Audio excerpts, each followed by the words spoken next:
wizarding world of Harry Potter, a magical place full of wizards, goblins, and of course, spells.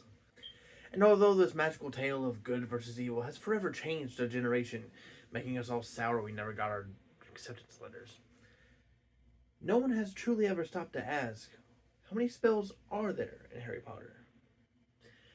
Greetings and salutations to and from the World Wide Web. My name is Tyler Lee Duncan, and I am here to answer that very question. I have watched all 8 Harry Potter movies and recorded each time a spell was cast. So please let me be your humble guide on this journey through my brain to Hogwarts and beyond. But first we must ask, what is a spell? Or at least, what counts? Well, having a wand isn't necessarily a requirement. I have labeled anytime someone doesn't use a wand or uses something in place of a wand, such as a staff. I've also labeled anytime someone uses a spell wordlessly, like without saying the name of it, which makes my job a lot harder, but it also makes it a lot easier on the people making the movie. That way they can just go, psh, psh, psh. Magic.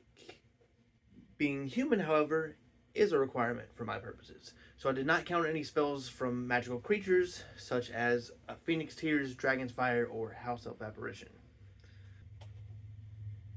I also did not include any magical objects. That includes brooms, portkeys, or horcruxes.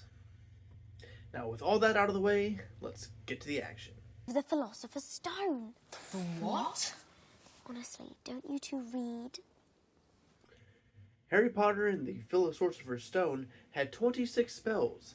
Not a bad start for our introduction to magic. Actually, if you don't count accidental magic, such as disappearing the glass at the zoo or exploding a vase at Ollivander's, Harry Potter does not cast a single spell in the entire first movie. That's crazy. Well, now seems like a good time to talk about the stat blocks that I've put at the bottom of the spreadsheet, one for each movie. If you've noticed the color coding on the names of each character, that is to keep track of how many spellcasters are from each house.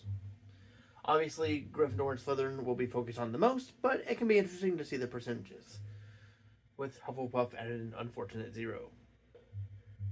As well as keeping track of the number of spells, I also have a couple of superlatives here, keeping track of the most used spell and the most magical witch or wizard for that movie. For the first movie, we have Miss Hermione Granger, the only movie which she wins that award, surprisingly. The Chamber of Secrets.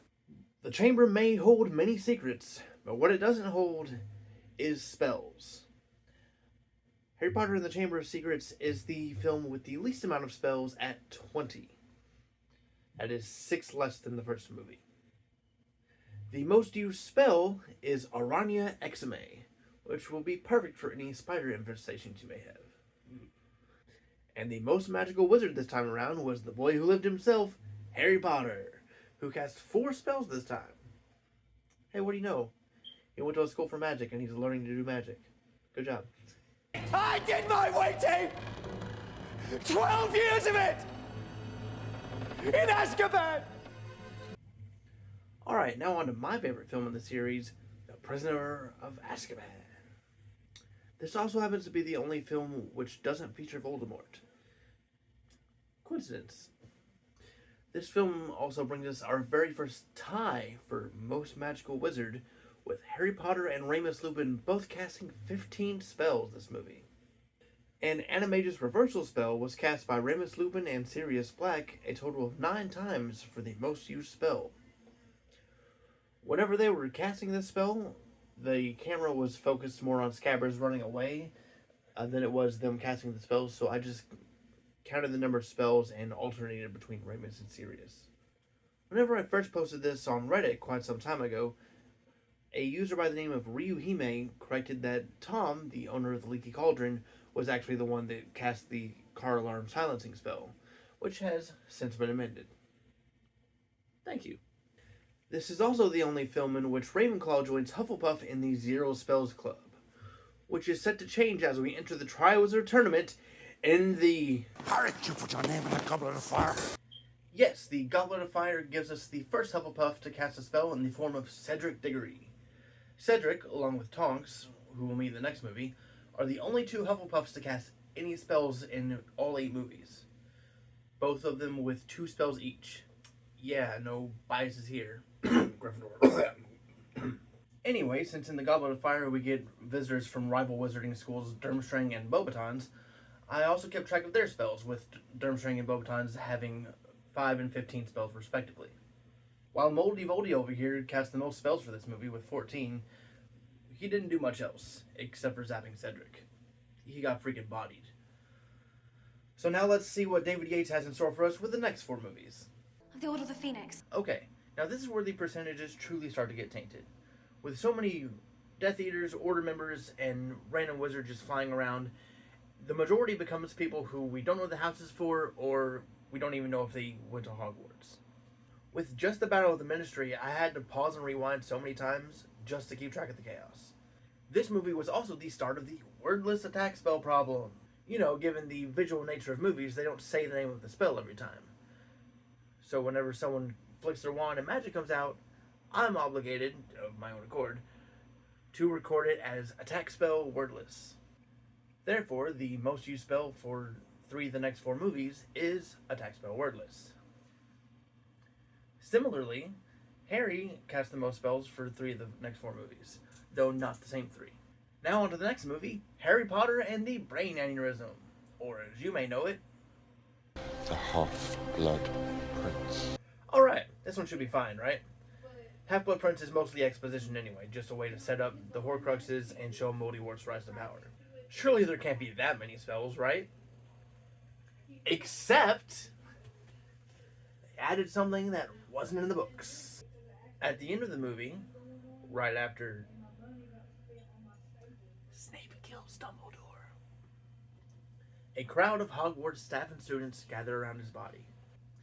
Then, led by Professor McGonagall, nearly everyone in the crowd lifts their wands in the air with a beam of light as a sign of respect for their fallen headmaster.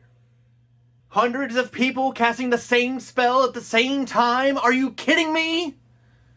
This was supposed to be a chill movie. A calm before the storm that was supposed to be the Battle of Hogwarts. And oh yeah, I'll get there. But no, the Half-Blood Prince had 644 spells. That is more spells than the past 5 movies combined. And 566 of those spells were just light spell, wordless, light spell, wordless, light spell, wordless. I took a picture of the scene when all of the wands are lit, sectioned them off, and counted every single dot of light. This was so bad that I had a headache every time I thought about Harry Potter for a long time, and I had to take a months-long break from this project because it was too stressful. But a sailor's work is never done, so now on to part 1 of... The Deathly Hallows, of course. For the Deathly Hallows Part 1, we have 176 spells, which isn't too shabby, but it feels a little weak compared to the 2 films it lies between. Part 1 also brings back the 00 for both Ravenclaw and Hufflepuff in terms of spells. Big oof. Anyway, since I don't want to cry about Dobby again, let's just move on to Part 2. Deathly Hallows, got to destroy a Horcrux. Everybody's looking forward to the movie Part 2. Alright, here we are. The big one. The grand finale. And boy, do we have a lot to talk about. First off, I had to take another break with this one because there were just so many spells. Everything was fine until I actually got to the Battle of Hogwarts. The shields were up, and Voldemort told every Death Eater in his army to fire on the castle. This broke me. I wanted to quit just before the finish line, and a weaker man, with a firmer grasp on his sanity, might have done just that. But instead, I bought a copy of the movie on DVD. I was previously watching it on the streaming service then known as HBO Max. I bought it on DVD so I could watch the movie in slow motion.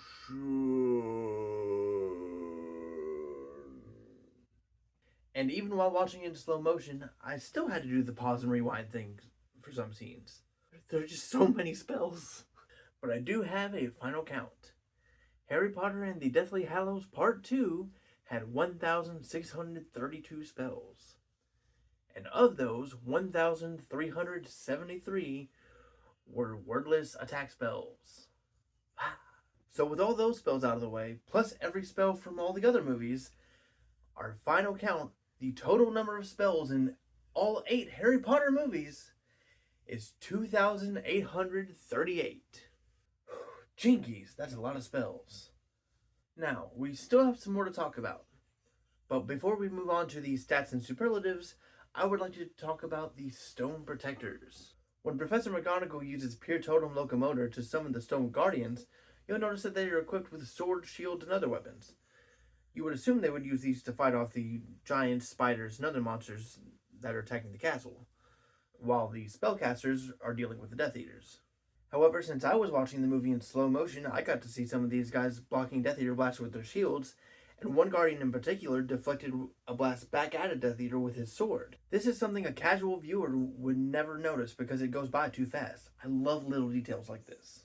Now that we've talked a little bit about each movie, you may have noticed that I have a little stats tab at the bottom of my spreadsheet. This page will show you how many times each named spell was cast and how many times each named character cast a spell, along with a few superlatives I'll run through now.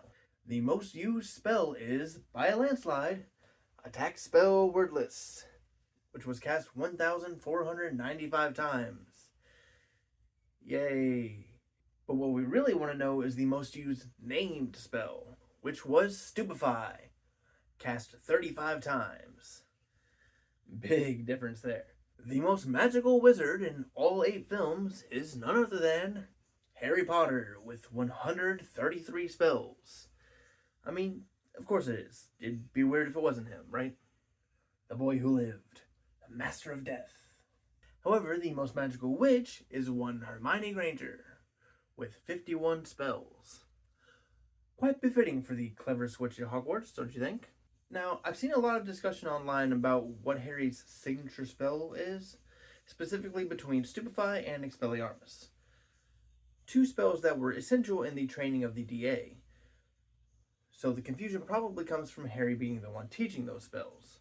I think I've seen more people online lean towards Expelliarmus, which he cast 6 times, but I have personally crunched the numbers and can tell you that Harry's signature spell is Stupefy, which he cast 13 times. Yeah, big deal. Can't stop the Stone of Poseidon. Percy Jackson can still kick his butt. So this is it. The Harry Potter spell catalog. Every spell ever. In the movies. Yes, this is but phase 1 of this project, as is probably made clear by the stats page already having empty columns ready for the Harry Potter books and the Fantastic Beasts films. I've already started on the books, which will take longer, but all of the spells will be clearly written out on the page for me, even if they are unnamed, which is nice. When I eventually get to the Fantastic Beasts films, hopefully they make more soon, the state of this franchise is very unclear, I obviously won't be keeping track of the houses, considering we are not constantly at Hogwarts. The only characters we really know the houses of are Newt and Dumbledore, which, yay Hufflepuff, but that's pretty much it. It makes the whole thing a lot less interesting and the spreadsheet a lot less colorful. Which, let's be honest, it struggles with that already. So if there's anything interesting you think I could keep track of by the time I get to the Fantastic Beasts films, please let me know. And if you see anything I missed or got wrong, please feel free to let me know. I do accept constructive criticism. Just, please, be kind. And rewind. I think I've explained everything well enough. So thank you all for listening. I hope you enjoyed the spreadsheet. And for now, mischief managed.